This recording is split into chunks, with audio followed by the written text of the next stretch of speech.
Welcome back to News Across Nigeria. In the South-South, Delta State hardly needs any introduction, as any state in Nigeria does. So we'll just show you some facts about Delta State and remind you of the Finger of God, as it is nicknamed. Created in 1991, Delta State was carved out of Benue State.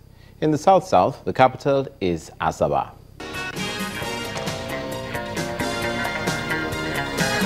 And Delta State is not without popularity and recognition for being an economic hub in the country, and Warri is sort of the economic capital of Delta State. Geographically, Delta is flanked in the northwest by Edo State, to the east by Anambra, Imo, and Rivers State, to the southeast by Bayelsa State. A very ethnically diverse state with 7 major languages and dialects. So pick one, choose one. Natural resources are in abundance, lots of deposits of mineral, crude oil, solid minerals, industrial clay, silica. Delta State is also well known for tar sand and limestone. And speaking of personalities and prominent Nigerians who hailed from that part of the country, one is Professor John Pepper Clark, who is the first professor of English in Africa. Others are from Delta State, Pastor Ayo Risha-Jafo, the President, Pentecostal Fellowship of Nigeria. Needs no introduction in the Christian community across the world. Bruce Onabrekwaya, also amongst many, many laurels, the 2006 UNESCO Living Human Treasure Award. Of course, Ngozi Okonjo-Iweala and Austin J.J. Okocha, amongst many too numerous to mention, of prominent Nigerians from Delta State. From there, we'll turn our attention to Nasarawa. Governor Tanko Almakura has asked civil servants to support his administration in the area of transparency and accountability to encourage the government to recruit more people into the service. Mr. Almakura made the call while declaring open the first interactive Labour Summit in Lafia, where government and Labour leaders are gathered to seek the mutual understanding of issues affecting the civil service. Governor Almakura appealed to organised Labour to cooperate with government to block leakages in the service. Labour leaders and civil servants in Nasarawa State filled up this conference centre for the first ever Labour Summit to be held in the state. Nasarawa State Head of Service began the meeting by reeling out some of the biggest issues in public service, the most challenging being decline in productivity. In spite of the huge monthly investment on the payment of workers' emoluments in the state, it is also sad to note that productivity is in its lowest ebb. In essence, the acclaimed ethics and values of the public service, which include political neutrality, discipline, accountability, confidentiality, loyalty, punctuality, honesty, and above all, observance of the rule of law, among others, have been greatly eroded.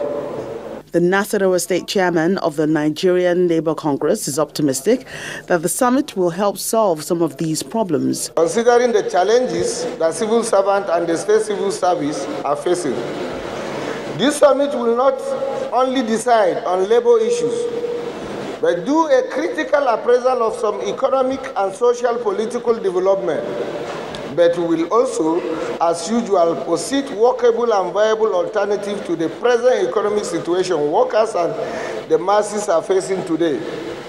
Labour must play a traditional role of providing leadership for the emancipation of disseminating masses of our people. Government and labour relations was the central theme for the summit, and the host, Governor Tanko Almakura, stepped up to give the audience a broader perspective. The government is facing in implementing some of the obligations to workers on the one hand, and how to remedy the problems militating against high productivity in the service on the other hand, and above all, provide ways and means for immediate and continuous employment of our youth, whose future now hangs in the balance as the economic situation makes the assurance of their engagement a mirage. It was an interactive summit that threw up issues like the continued verification of workers, workers' promotion, and the payment of pension to retired civil servants. In our last stories, but 2, 3, or 4 in this edition, we talked about and we showed you workers in Ondo State airing their grievances as far as their salaries not being paid is concerned. Well, the government of Osun State is having a similar problem in recent times. Osun State government has been grappling with the series of protests as well, but from different quarters. The recent ones coming from students of the Osun State-owned polytechnics and colleges of education who stormed the state government secretariat to kick against the closure of all higher institutions of learning in the state since January this year. Meanwhile, medical doctors and lecturers in the health sector are also kicking. Their reason? The agreement signed by labor leaders and the state government on the payments of the outstanding salaries and deductions owed did not capture the issues relating to their unions. The students' protest hampered the free flow of traffic along the Osogbo-Bogan Road. Students from all 4 state-owned polytechnics and colleges of education defied the security presence and moved on to the main gate of the secretariat, carrying placards with various inscriptions and barring all vehicles from going in or out. Our lecturers are been on strike.